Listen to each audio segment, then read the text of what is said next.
तो friends very warm and a very lovely good morning to all of you. Friends हम सॉल्व कर रहे हैं पूरी मैकेनिकल इंजीनियरिंग के सभी गेट प्रीवियस ईयर क्वेश्चंस को। और आज का जो हमारा अगला जो क्वेश्चन है that is related to mechanical vibrations related to D'Alembert principle. और ये पूछा गया था गेट 2017 में सेट 1 में worth 2 marks. And as usual the problem it was really very simple one. तो प्रॉब्लम था क्या? A thin uniform rigid bar of length L and mass capital M is hinged at point O located at a distance of L by 3 from one of its ends। ठीक है, ये जो diagram आपको नजर आ रहा है ये हमें क्वेश्चन के अंदर गिवन था। हमारे पास एक पतला एक बार है जो लेफ्ट कॉर्नर से L by 3 डिस्टेंस पर हिंज्ड है। ठीक है, इस पूरे बार का जो मास है दैट इज कैपिटल एम। ये चीज यहां तक आप क्लियर हो गए? ठीक है, the bar is further supported using springs each of stiffness k। अब यहां पर आपको नजर आ रहा है कि जो बार है इसके दोनों एंड्स पे, लेफ्ट एंड पे और राइट एंड पे आपने स्प्रिंग्स की मदद से इसे सपोर्ट किया हुआ है। ठीक है, तो यहां पर भी आपको एक स्प्रिंग नजर आ रहा है जिसकी स्टिफनेस है k, और राइट साइड में भी आपको एक स्टिफ नजर आ रहा है जिसकी स्टिफनेस क्या है? k। यहां तक क्लियर है? ठीक है, a particle of mass small m is equal to m by 4 is fixed at one of the ends of the bar as shown in the figure। तो उन्होंने कहा है कि जैसे कि फिगर में दिखाया गया जो राइट एंड है वहां पर एक छोटा सा मास रखा है स्मॉल m जिसकी वैल्यू क्या है? कैपिटल M डिवाइडेड बाय 4, यानी जो रॉड का मास है डिवाइडेड बाय 4। ठीक है, यहां तक आपको समझ रहा है? For small rotations of the bar about point O the natural frequency of the system is dash radiance पर सेकेंड। हाँ जी, ठीक है, तो शुरू करते हैं इस क्वेश्चन को। तो जैसा मतलब जैसे कि बाकी गेट के न्यूमेरिकल्स की तरह होता है ये प्रॉब्लम, ये भी बहुत ज़्यादा सिंपल प्रॉब्लम था। और जैसे कि ज़्यादातर मतलब मैकेनिकल वाइब्रेशंस के न्यूमेरिकल्स की तरह मतलब जिसमें आपको नेचुरल फ्रिक्वेंसी निकालनी होती है, ये जो प्रॉब्लम है ये भी डी एम्बर्ट प्रिंसिपल से बड़े ही आराम से सॉल्व हो जाएगा। ठीक है, तो पहले तो मैं आपसे पूछना चाहूँगा कि आपको डी एम्बर्ट प्रिंसिपल याद है या नहीं है? डी एम्बर्ट प्रिंसिपल सिंपली ये कहता है कि sum of all the forces and inertia force on the body acting on the body is equal to zero. ठीक है, तो जितनी भी फोर्सेस लग रही होती है एंड इनर्शिया फोर्स, ठीक है, जो उस बॉडी के ऊपर लग रही है that's sum of all the forces and inertia force is equal to zero. ठीक है, उसी तरह से sum of all the torques and movements, जितनी फोर्सेस लग रही हैं उनकी वजह से कुछ मूवमेंट लग रहा होगा। ठीक है ना, जितने भी टॉर्क्स लग रहे हैं and the in sum of all the moments because of all the forces and torques and inertia torque is equal to zero। ये चीज आपको समझ आ रही है? ठीक है, तो यहाँ पर क्या है, यहाँ पर किसी पॉइंट के अबाउट ऑसिलेशन हो रहा है। ठीक है, किसी पॉइंट के अबाउट आपको एंगुलर ऑसिलेशन मिल रहा है, यहाँ पर रोटेशन की हम बात कर रहे हैं। सो एज ए रिजल्ट हम क्या कहेंगे कि जितनी भी टॉर्क्स लग रही है, मूवमेंट्स लग रही है, इनर्शिया टॉर्क लग रहा है, सबका सम क्या होगा? जीरो होगा। तो ये चीज हम अप्लाई करेंगे और हम इक्वेशन को किस फॉर्म में लेकर आएंगे? थीटा डबल डॉट, ठीक है, plus omega natural square theta is equal to zero. ठीक है, इस फॉर्म में हम लेके आएंगे और यहाँ पर जो भी टर्म होगी हम उसे ओमेगा नेचुरल के स्क्वायर के बराबर हम पुट कर देंगे और हमारा आंसर आ जाएगा। ठीक है, तो सबसे पहले तो हमें इनर्शिया टॉर्क निकालने के लिए हमें चाहिए होता है मूवमेंट ऑफ इनर्शिया। तो हमें इस पूरे सिस्टम का मूवमेंट ऑफ इनर्शिया निकालना होगा, जिसके लिए हमें चाहिए होगा इस मास का movement of inertia about this point, about this hinge, और हमें चाहिए होगा moment of inertia of this rod about this hinge, about this point. ये चीज आपको क्लियर हो रही है? ठीक है, तो आइए निकाल के देखते हैं। सबसे पहले काम करते हैं रॉड का, जो रॉड है उसका मोमेंट ऑफ इनर्शिया निकालते हैं। तो रॉड का मोमेंट ऑफ इनर्शिया पहले भी मैंने कई क्वेश्चंस में निकलवाया है। किस तरह से निकलता है? बेसिकली जैसे आपके पास ये रॉड होती है, ठीक है, इसकी सपोज कीजिए इसका जो मास पर यूनिट लेंथ है, मास पर unit length that is m bar. ठीक है, तो वो हमने क्या रखा है? सपोज कीजिए मास पर यूनिट लेंथ क्या है? इट इज m बार। थोड़ा ध्यान रखना पड़ेगा, हमारे पास ऑलरेडी यहाँ पर स्मॉल m भी है, यहाँ पर हमारे पास कैपिटल M भी है, तो थोड़ा ध्यान रखेंगे। तो मास पर यूनिट लेंथ क्या है? m bar. ठीक है, वो बेसिकली क्या है? That's mass of rod, complete mass of rod divided by l, length of rod. ठीक है, तो ये क्या आ गया? Capital M is mass of rod, small m ये है मास ऑफ द पार्टिकल जो लास्ट में रखा हुआ है। ठीक है, तो m बार क्या आ गया हमारा? m by l। इस चीज का हम बाद में प्रयोग करेंगे, m bar is equal to m by l, ये चीज सही है। ठीक है, तो हम क्या कर रहे हैं, ये हमने यहाँ पर ऑरिजिन लिए, यहाँ पर कहीं पे भी ले सकते हो आप, ठीक है। वैसे कहाँ पे लेना है आपको, जहाँ पर हिंज है, ठीक है, वहाँ पर आपको ऑरिजिन लेना है। जिस पॉइंट के अबाउट आपको मोमेंट ऑफ इनर्शिया निकालना है, आपको वहाँ पर ऑरिजिन लेना है, ठीक है। तो ये आगे यहाँ से x डिस्टेंस की दूरी पर हमने छोटा सा एलिमेंट लिया है जिसकी लेंथ क्या है dx, ठीक है। तो ओरिजिन कहाँ लिया आपने, हिंज पर, ठीक है, जिसके पॉइंट के अबाउट आपको मोमेंट ऑफ इनर्शिया निकालना है। तो वहां से x डिस्टेंस की दूरी पर आपने dx लेंथ का एक एलिमेंट आपने लिया। अब dx इसकी लेंथ है, तो इसका मास कितना होगा, दैट विल बी मास पर यूनिट लेंथ, एक यूनिट लेंथ का जो मास है that's m bar into length of this element dx, m bar dx। ये आगे इस छोटे से एलिमेंट का मास, ये चीज आपको क्लियर है, ठीक है। नाउ दिस मल्टीप्लाइड बाय, अब ये मास आ गया, मल्टीप्लाइड बाय डिस्टेंस का square that's moment of inertia, ठीक है। तो मल्टीप्लाइड बाय x का square that's moment of inertia of this small element about this hinge, about this origin. ये चीज क्लियर है। अब आपको पूरी रॉड का आपको मोमेंट ऑफ इनर्शिया निकालना है, तो आप इसे इंटीग्रेट करोगे थ्रू आउट द रॉड, ठीक है। तो थोड़ा ध्यान से करेंगे। अब यहां से जो लेफ्ट एंड है इसकी दूरी है l/3 और जो राइट एंड है उसकी दूरी है 2l/3। ये चीज आपको क्लियर हो रही है, ठीक है। तो सबसे पहले तो आपको उसको साइन कन्वेंशन मान लोगे, हम यही मानते हैं कि राइट साइड में पॉजिटिव है, लेफ्ट साइड में नेगेटिव है ओरिजिन के, राइट साइड में आप जा रहे हो पॉजिटिव साइड में जा रहे हो, लेफ्ट में जा रहे हो आप नेगेटिव में जा रहे हो, ठीक है। तो यहां पर आ गया 12/3, ये आ गया -l/3। ये चीज यहां तक आप क्लियर हो गए, ठीक है। तो ये पॉइंट आ गया हमारा -l/3 पे और ये आ गया हमारा 2l/3 पर, ठीक है। ये चीज यहां तक आप क्लियर हो रही है। तो यहां पर मैं इसे इंटीग्रेट करूंगा -l/3 से 2l/3 तक, ठीक है। तो ये क्या आ गया m बार x² dx का इंटीग्रल क्या होगा, x³ डिवाइडेड बाय 3 और लिमिट क्या पुट करेंगे -l/3 से +2l/3 तक। ये चीज यहां तक आपको क्लियर हो गई, ठीक है। तो इस चीज में अब हमें लिमिट पुट करनी है यहाँ पर, ठीक है। यहाँ पर कैलकुलेशन कर लेता हूँ, स्पेस थोड़ा सा कम है वहां, m बार/3। अब लिमिट पुट करनी है हमें 2l/3 का क्यूब माइनस ऑफ l/3 का क्यूब। ये चीज आपको क्लियर हो रही है यहां तक, ये चीज आपको समझ आ रही है, ठीक है। तो अब आप इसको सॉल्व करोगे, ठीक है। तो ये आ गया हमारे पास m बार/3 2 to the 4 to the 8 l³ divided by 3 3 9 to the 27। अभी माइनस का क्यूब माइनस आएगा और माइनस माइनस हो जाएगा प्लस, ठीक है। माइनस माइनस प्लस हो जाएगा, l³ डिवाइडेड बाय 3 3 9 3 27। ये चीज यहां तक समझ आया। तो ये क्या आ गया हमारे पास, it is m bar divided by 3, ठीक है, m बार डिवाइडेड बाय 3, ठीक है। और मल्टीप्लाइड बाय ये आ गया 9l³ डिवाइडेड बाय 27, ठीक है। इससे ये कटा, ये 3 आ गया। So what we get is m bar l³ divided by 9, that's our moment of inertia of the rod, ठीक है। हाँ जी, ये फॉर्मूला आ गया, सही है ये फॉर्मूला, कुछ चेंज तो नहीं करना है इसमें। m बार क्या चीज है, इट इज मास पर यूनिट लेंथ, ठीक है। तो हमें तो फॉर्मूला m में चाहिए, ठीक है। तो ये क्या आ गया, m बार l² बाय 9 और m बार l क्या चीज है, that's capital M l² divided by 9, ठीक है।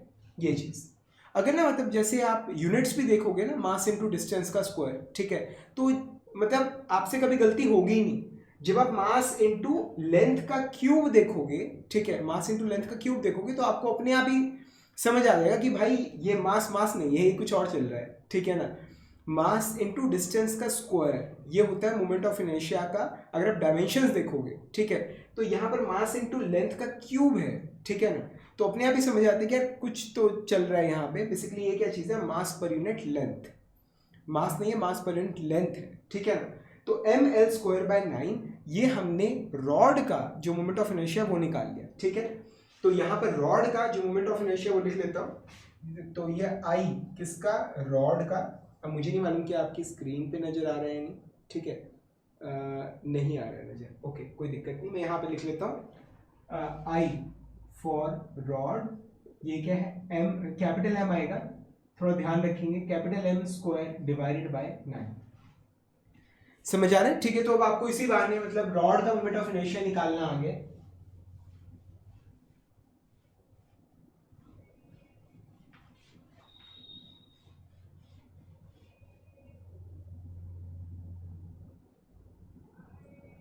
ठीक है, रॉड का मोमेंट ऑफ इनर्शिया हमें निकालना आ गया।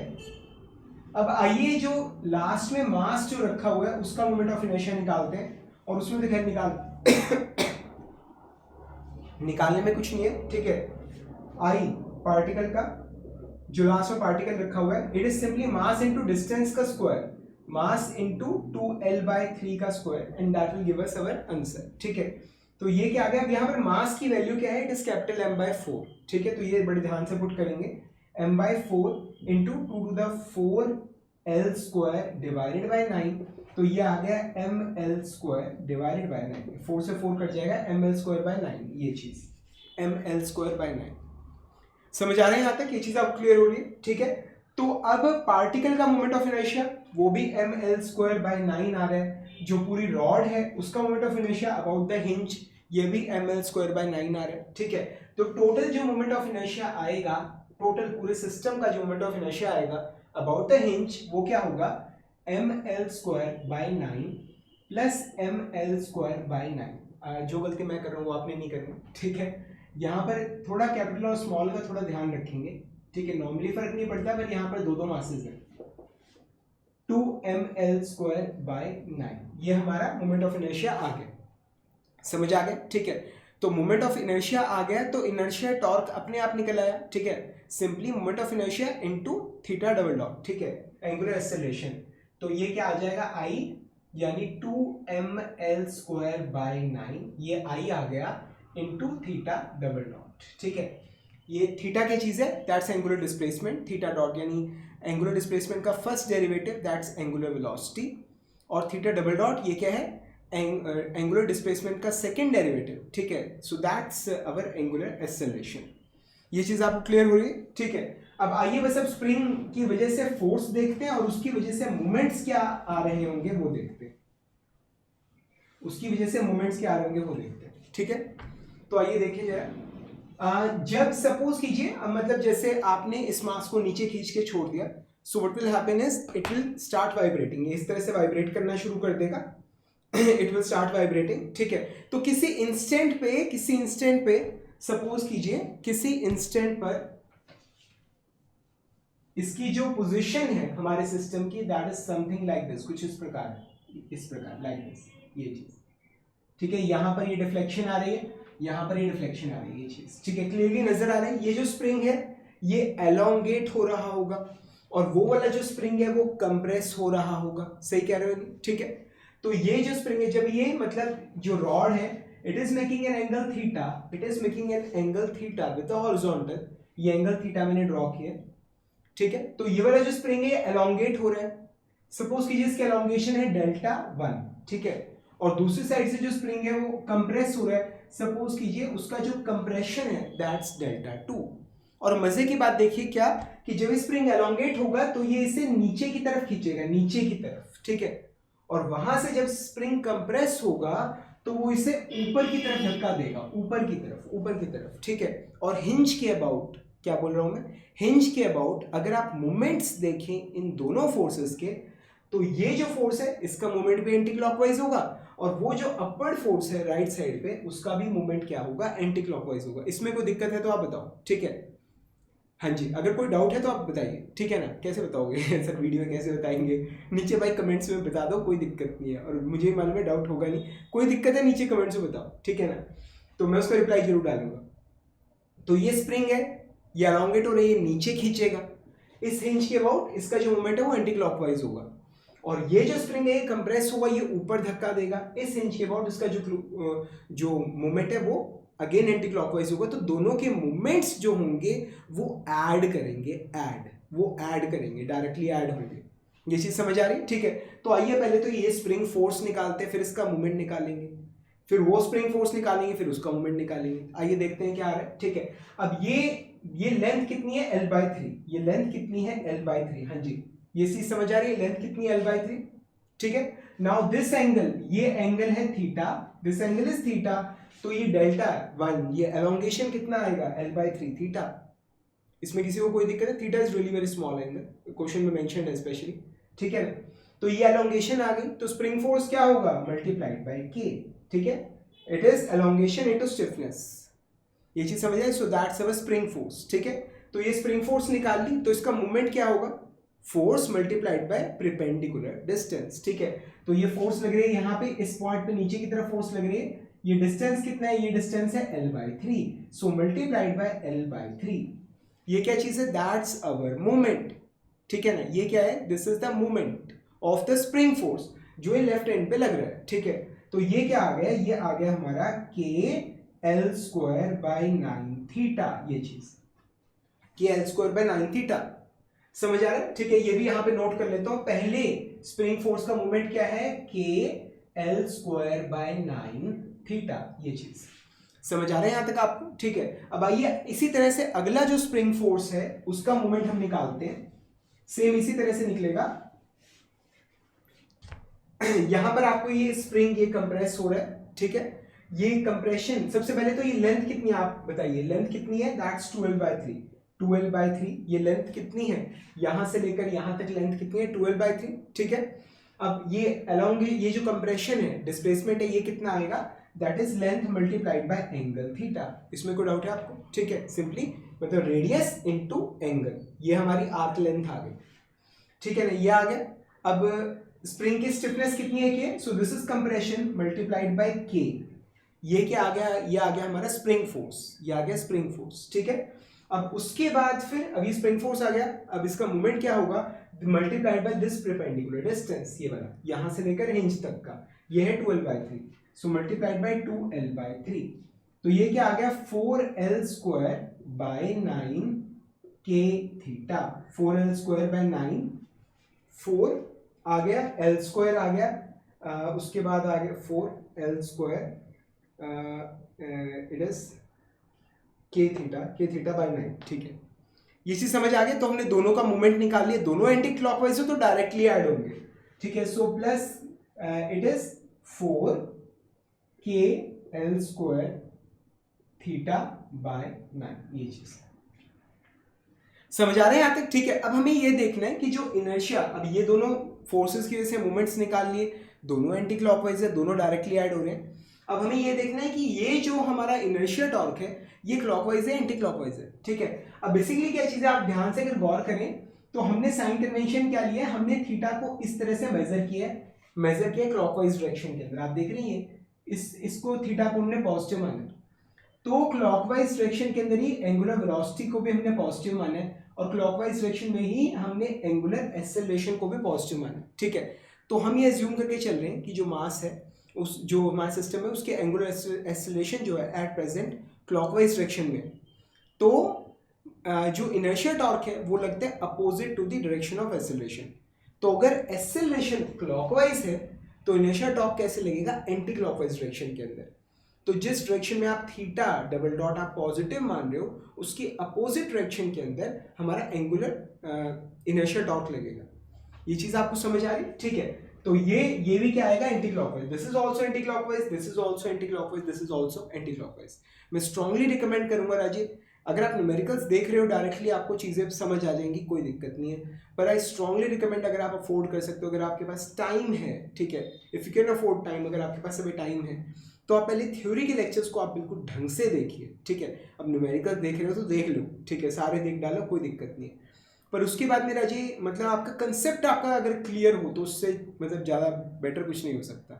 तो कोशिश कीजिए कि आपके कंसेप्ट वगैरह, इनर्शिया वगैरह किस डायरेक्शन में क्या लगेगा, ये सब बिल्कुल क्लियर होना चाहिए, और उसके लिए थ्योरी के लेक्चर्स आपने सारे देख रखे हो, ठीक है। और सारे लेक्चर्स आपको मेरी मोबाइल ऐप, वेबसाइट सब जगह मिल जाएंगे, ठीक है, आप वहाँ देख लो।